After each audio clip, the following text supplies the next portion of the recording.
आप देख रहे हैं स्वराज भारत लाइव, सच कहने का साहस। पटना पहुंचे फडणवीस ने सेट किया बीजेपी का एजेंडा और कहा नरेंद्र मोदी के बिना कुछ भी मुमकिन नहीं। महाराष्ट्र के पूर्व मुख्यमंत्री देवेंद्र फडणवीस भले ही अपनी सरकार को नहीं बचा पाए हो, लेकिन बिहार चुनाव का जिम्मा उन्हें दिया गया है।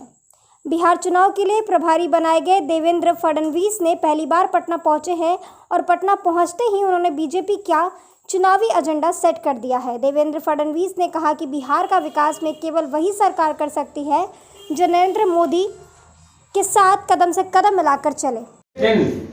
हम आपका हार्दिक अभिवादन करते हैं अपने बिहार प्रदेश भारतीय जनता पार्टी की ओर से। आप सभी पत्रकार मित्रों का अभिवादन करते हैं और आज ऐसा ऐतिहासिक दिन है कि हमारे बीच उपस्थित है जिस योद्धा ने बिहार की लड़ाई लड़ी है।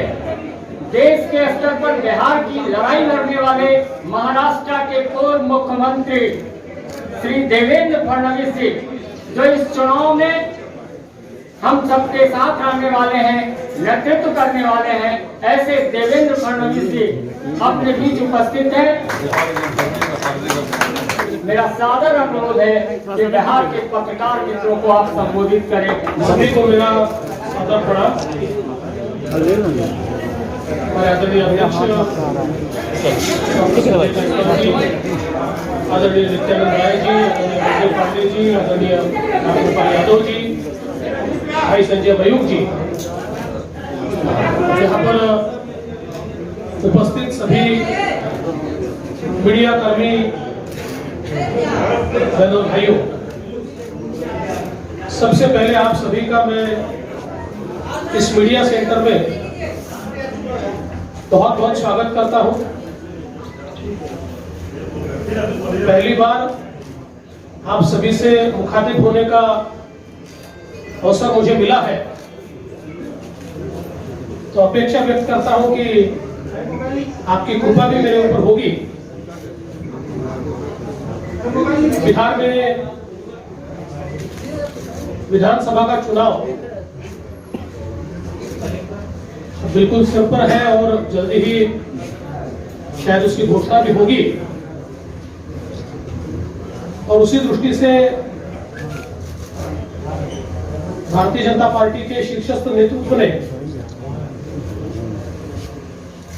मुझे यहां पर पार्टी के साथ मिलकर काम करने का मौका दिया। पहली बार बिहार में मैं इस प्रकार का कार्य कर रहा हूं,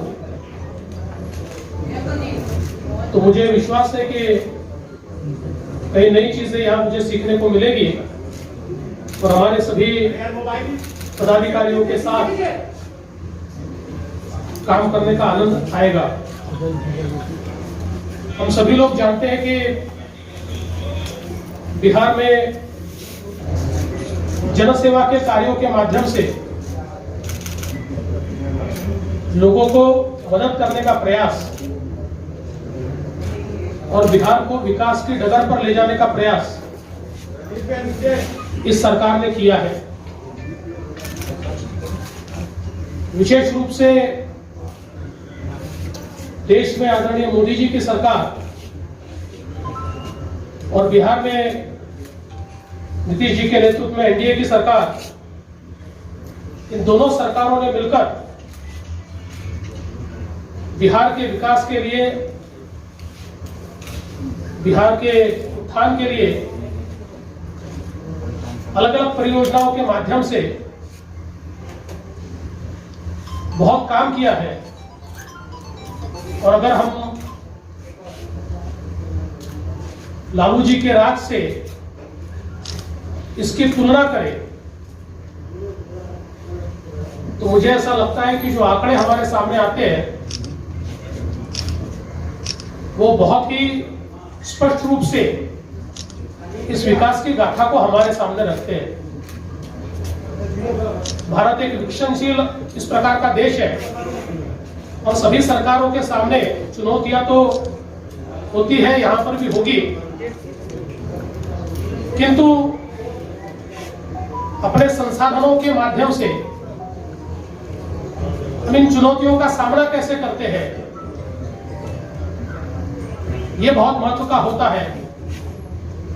और आज देश में कोरोना जैसी महामारी के समय जिस प्रकार का नेतृत्व आदरणीय मोदी जी ने,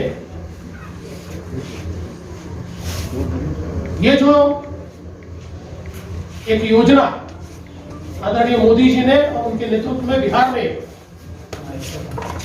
नीतीश जी की नेतृत्व की, सुशील जी की नेतृत्व की सरकार ने यहां शुरू की है, मेरा विश्वास है कि कोरोना की महामारी के बाद जो चुनौतियां आने वाली है उसकी पूरी तैयारी और उसको अवसर में बदलने का पूरा काम इस पैकेज के माध्यम से हो रहा है।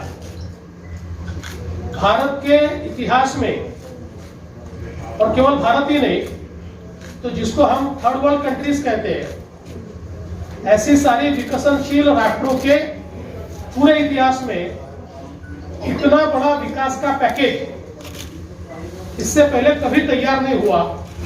विशेष रूप से किसानों को मार्केट से जोड़ना, किसानों के लिए बड़ा बृहद बाजार तैयार करना, उसके लिए इंफ्रास्ट्रक्चर तैयार करना, उसको कनेक्ट करना, उसके लिए किसान रेल शुरू करना, ऐसी कई चीजें जो हो रही है। और उसके साथ साथ हमारे जो प्रवासी मजदूर आए, उन लोगों के लिए उनके हाथ को काम मिले, इसलिए 1 लाख करोड़ रुपए की नरेगा की योजना कि जिसके माध्यम से किसी का भी हाथ खाली न रहे, ऐसी कई चीजें मोदी जी के माध्यम से हुई है। और मैं ऐसा मानता हूं कि लोग भी इस बात को जानते हैं कि आने वाले दिनों में बिहार में वही सरकार बिहार को आगे ले जा सकती है। आज भी पीएम किसान का पैसा इसलिए नहीं मिल पाता कि बंगाल में वहां की मुख्यमंत्री महोदया ने उसकी लिस्ट ही नहीं भेजी। अब नुकसान तो कोई न केंद्र सरकार का हुआ न राज्य सरकार का हुआ, नुकसान तो केवल मात्र किसानों का हुआ। और इसलिए मुझे लगता है कि ये बिहार की जो जनता है निश्चित रूप से फिर एक बार एनडीए पर विश्वास दिखाएंगी। विकास करने वाली, मोदी जी के साथ कदम से कदम मिलाकर चलने वाली एक सरकार एक बहुत ही ऐतिहासिक मेजॉरिटी के साथ यहां पर वापस चुन कर देगी, ये मुझे विश्वास है। विशेष रूप से मैं ऐसा मानता हूं कि बिहार में आज युवाओं की संख्या बहुत ज्यादा है और उन युवाओं को दिशा देने के लिए, चाहे वो न्यू एजुकेशन पॉलिसी हो या उससे जुड़ी हुई रोजगार की बातें हो, ये जिस प्रकार से मोदी जी कर रहे हैं, तो बिहार के युवाओं का भविष्य ये मोदी जी के साथ में ही उज्जवल होगा। और उसके लिए यहां पर एनडीए की सरकार मजबूती के साथ मोदी जी का साथ देगी, ये मेरा विश्वास है। मैं फिर एक बार आप सभी का बहुत बहुत धन्यवाद करता हूं और बिहार की इस धरती को नमन करता हूं, अभिवादन करता हूं। भारतीय जनता पार्टी के इस मीडिया सेंटर में आप सभी सम्मानित पत्रकारों का हार्दिक स्वागत और अभिनंदन करता हूं। मैं स्वागत करता हूं माननीय श्री देवेंद्र फडणवीस जी का, जिनकी चर्चा हम जब वो मेयर थे तब से युवा मोर्चा के कार्यकर्ता के रूप में सुनते रहे हैं और आज पूर्व मुख्यमंत्री के रूप में वह बिहार में पधारे हैं और इस पूरे चुनाव में वह भारतीय जनता पार्टी के साथ मिलकर के चुनाव की दशा और दिशा को एनडीए के पक्ष में 3/4 से ज्यादा बहुमत से हम जीते, उसके लिए वह हम सबों के साथ मिलकर कार्य करेंगे। मैं आज आभार व्यक्त करना चाहूँगा हमारे चुनाव संचालन समिति के संयोजक माननीय श्री नित्यानंद राय जी का, हमारे चुनाव प्रबंध समिति के संयोजक श्री मंगल पांडे जी का। मुझे पूरा विश्वास है कि मेरे दोनों पूर्व अध्यक्षों के नेतृत्व में जो चुनाव संचालन समिति और चुनाव प्रबंधन समिति बनी है और इस कार्य में लगातार उनका जिस प्रकार का सहयोग रहा है, भारतीय जनता पार्टी के लिए 3/4 से ज्यादा एनडीए की जीत एक छोटा लक्ष्य महसूस होता है और मुझे पूरा विश्वास है कि एनडीए इस चुनाव में एक इतिहास बनाएगी। धन्यवाद। इसकी पूरी एक रूपरेखा वह रखेंगे और इसके साथ ही वह एक रथ की भी लॉन्चिंग करेंगे जो विभिन्न शहरों में जाकर के जनता भारतीय जनता पार्टी और एनडीए सरकार से क्या चाहती है उसके बारे में उनके सुझाव लेगी और उन सुझावों पर ही हम अपना घोषणा पत्र तैयार करेंगे। कल आप सब आमंत्रित हैं माननीय जेपी नड्डा जी के बिहार आत्मनिर्भर कार्यक्रम के लॉन्चिंग प्रोग्राम। मित्रों, माननीय वीडियो भी एक्सक्लूसिव दिखाया था जिसमें वो ड्रग्स ले रही है और जमानत याचिका भी खारिज हो गई है उसकी। तो जो मुहिम है टी मीडिया की इस पूरे मसले को लेकर, खासतौर से रिया और एक्सक्लूसिव वीडियो को किस तरह से देखते हैं? देखिए, मुझे ऐसा लगता है कि मीडिया ने एक बहुत महत्वपूर्ण रोल इस सारे मसले में यहाँ पर लिया है और उसी का एक बहुत बड़ा प्रेशर भी तैयार हुआ है क्योंकि जिस तरीके से ये केस चल रही थी, ऐसा किसी को लगता नहीं था कि सुशांत सिंह राजपूत इनकी इस मृत्यु के बाद जो शंकाएं उठी है उसका कोई समाधान होगा और कोई न्याय मिलेगा। लेकिन मीडिया की मुहिम के बाद मुझे ऐसा लगता है कि बहुत बड़े पैमाने पर अब सारी कार्रवाइयां शुरू हुई है और विशेष रूप से जो ड्रग का एंगल है ये मैं ऐसा मानता हूं कि बहुत ही महत्वपूर्ण है क्योंकि एक बहुत बुरी बीमारी ये ड्रग्स की जो आज दिखाई पड़ रही है और विशेष रूप से बॉलीवुड के कुछ लोगों के साथ दिखाई पड़ रही है, कम से कम इसके कारण इसका भी खात्मा होगा ऐसा मुझे लगता है। सर, आज आपने एक मिनट प्लीज। चंद्रमोहन नाम सुनने जाइए। लगता है आपको कि इस बार बिहार के चुनाव में सुशांत सिंह राजपूत और कंगना रनौत मुद्दा बनेंगे चुनाव के लिए? देखिए, हमारे लिए ये कोई चुनाव का मुद्दा नहीं है।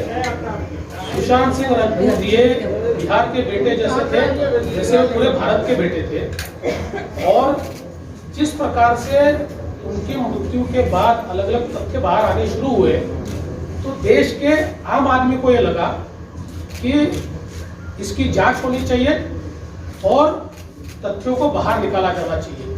और मुझे लगता है कि इसी के कारण बाकी सारी चीजें आपने देखी, अब सीबीआई, एनसीबी, ईडी सारे लोग उसकी जांच कर रहे हैं तो ये चीजें बाहर आएगी। जहां तक कंगना रनौत का सवाल है, वो लगातार वहां पर होने वाले अन्याय को उठा रही थी या इस केस के बारे में बोल रही थी। मुझे ऐसा लगता है कि महाराष्ट्र की जो सरकार है वो ये भूल गई कि उनकी लड़ाई अभी कोरोना से चल रही है। उनको लगा कि अपनी लड़ाई कंगना से चल रही है और इसके कारण ये मसला बड़ा हुआ, उनका घर तोड़ने तक ये मसला पहुंचा। मुझे ऐसा लगता है कि सरकारों ने अपनी जिम्मेदारी को समझना चाहिए और विशेष रूप से मीडिया की स्वतंत्रता हो, बोलने की स्वतंत्रता हो, इसको संकुचित करने का काम अगर सरकारें करेगी तो अलोकतांत्रिक। सर, आपने कहा रजनीश जी मैंने आग्रह किया है। देवेंद्र जी, सवाल ये है कि आप बिहार के चुनाव प्रभारी बनाया गया, आपको लगता है कि 15 साल की ये सरकार जो है एंटी इनकम्बेंसी फैक्टर आने वाले चुनाव में होगी? और इससे जुड़ा दूसरा सवाल, आपने ग्राउंड लेवल वर्क किया होगा, आपको लगता है कि अभी भी आपका जो पूरा अलायंस है उसमें सब कुछ बिल्कुल सेटल नहीं है, अभी बहुत कुछ सेटल किए जाने की जरूरत है? देखिए, मुझे ऐसा लगता है कि 15 साल के बाद भी लोगों को ये मन में बिल्कुल लगता है कि यही सरकार आनी चाहिए। देखिए, जैसे मैंने पहले भी कहा, चुनौतियां बहुत है, कोरोना की महामारी होगी, बाढ़ होगी, सारी चुनौतियां हैं।